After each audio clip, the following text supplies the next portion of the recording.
Good evening, dear listeners, and welcome once again to Thomas's Bedtime Stories.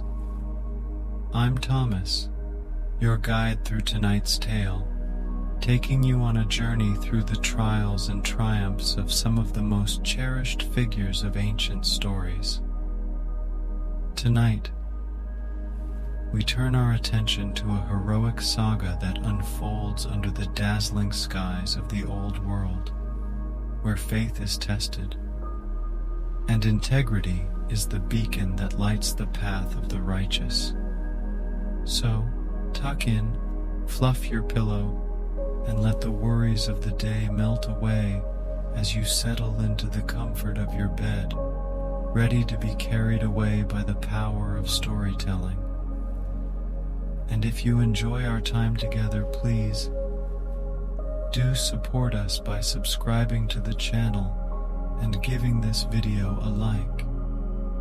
Now, let us begin our journey into the past. The story awaits. In a time woven with the threads of divine providence and human resolve, stood a figure who would encapsulate the essence of wisdom amid tribulation and loyalty amidst betrayal. This is the story of Esther, a woman of beauty, grace, and incomparable strength of heart.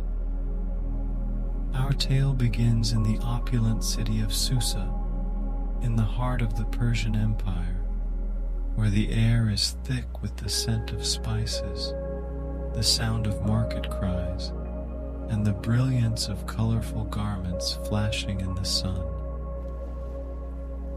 It was in this city that a young Jewish girl, known as Hadassah to her kin, but called Esther by the Persian people, found herself in the midst of a story that would shape history.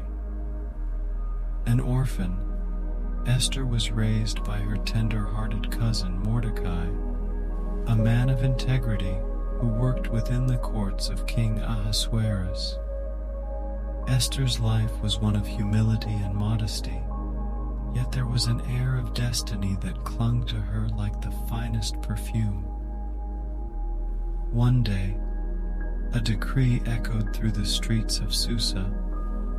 King Ahasuerus sought a new queen, and the most beautiful maidens from every province were to be gathered, Esther among them. Her heart was aflutter with uncertainty, but Mordecai's counsel was a bastion of wisdom. Do not reveal your kinship or your people, he advised, for the times are uncertain, and our faith is not cherished in this court.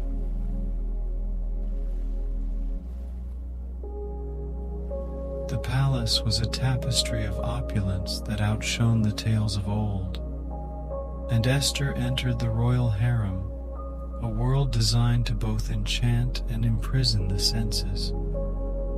Each maiden was subject to 12 months of beauty treatment, 6 with oil of myrrh, and 6 with perfumes and cosmetics. Esther's beauty, however, was not merely a product of adornments, but emanated from within her, a glow of kindness and sincerity. She found favor in the eyes of Hegai, the king's eunuch in charge of the harem, who granted her special attendance and the best place in the house of the women. But it was not merely physical beauty that won the awe of those she met. It was her wisdom, her calm demeanor, and the soft power of her words that truly set her apart. Amid the machinations and the rivalry of the court, Esther's grace was as refreshing as a soft breeze in the sultry heat of a Persian summer. Months passed, and the day of the great selection approached. Mordecai's visits to the palace gate were frequent, watching over his adopted daughter from afar. Though she was but one among many, Esther's spirit never waned. She grasped the threads of faith that wove through her story with quiet determination. Finally, the moment came when Esther stood before King Ahasuerus, and it was as if the world held its breath. The king was captivated, not merely by her outward allure, but by the unspoken aura of her being. "It is her," he declared, and Esther was crowned Queen of Persia, her Jewish identity and Mordecai's counsel still a secret kept close to her heart. Yet life at court was not without peril. Mordecai uncovered a plot to assassinate the king and swiftly informed Esther, who in turn told the king, giving credit to Mordecai. The conspirators were hanged, and Mordecai's deed was recorded in the annals of the kingdom, though no immediate reward came his way. As time unfurled, a man named Haman rose to power, a noble prized by the king, whose heart, however, was blackened with the tar of vanity and spite. Haman sought reverence, commanding all to bow before him, but Mordecai refused, bowing only to the Almighty. Infuriated, Haman cast lots to determine the day on which he would destroy all Jews in the kingdom, including Mordecai. He deceived the king into signing an edict for this massacre, the date set, and the decree distributed. Mordecai donned sackcloth and ashes, mourning before the palace gate. When Esther's maids informed her of her cousin's distress, she sent clothes, but he would not put them on. Instead, Mordecai sent a copy of the edict to Esther, urging her to go before the king and plead for her people's lives. Yet, to approach the king unbidden meant death, unless he extended his golden scepter.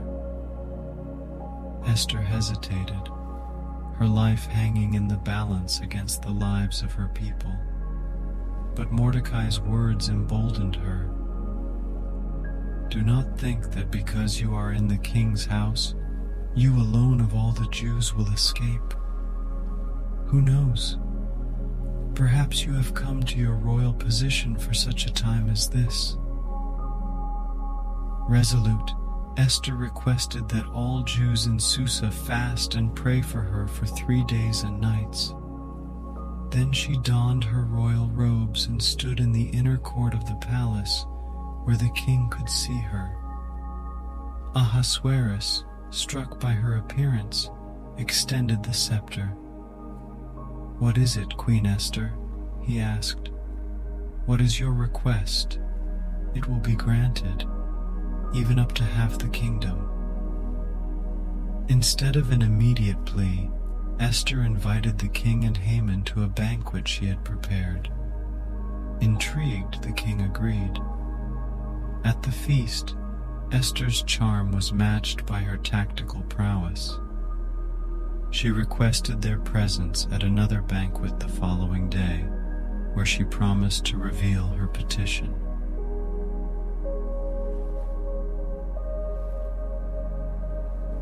As the gears of divine timing meshed that night, the king could not sleep and ordered the reading of the record of his reign.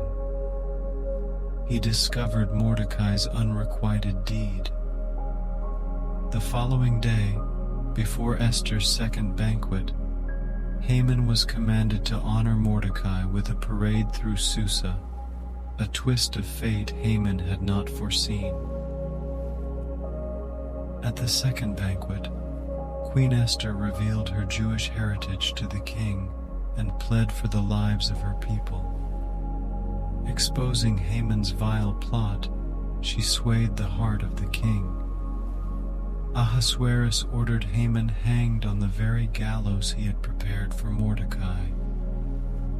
A new edict was written, granting the Jews the right to defend themselves, and on the day the massacre was to occur, they triumphed over their enemies. The young Jewish girl named Esther, now a queen, had woven wisdom, courage, and faith into the fabric of her destiny. She was more than her beauty. She was the defender of her people, a testament to the belief that one person, moved by conviction and bravery, could change the course of history.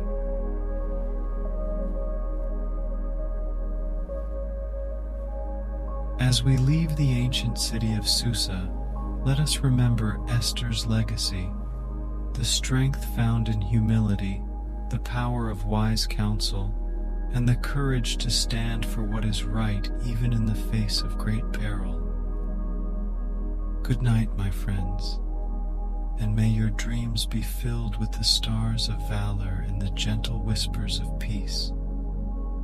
Remember to subscribe to our channel and like this video if the story of Esther has touched your heart. Sleep well, and until next time, let the tender embrace of night guide you to a restful slumber.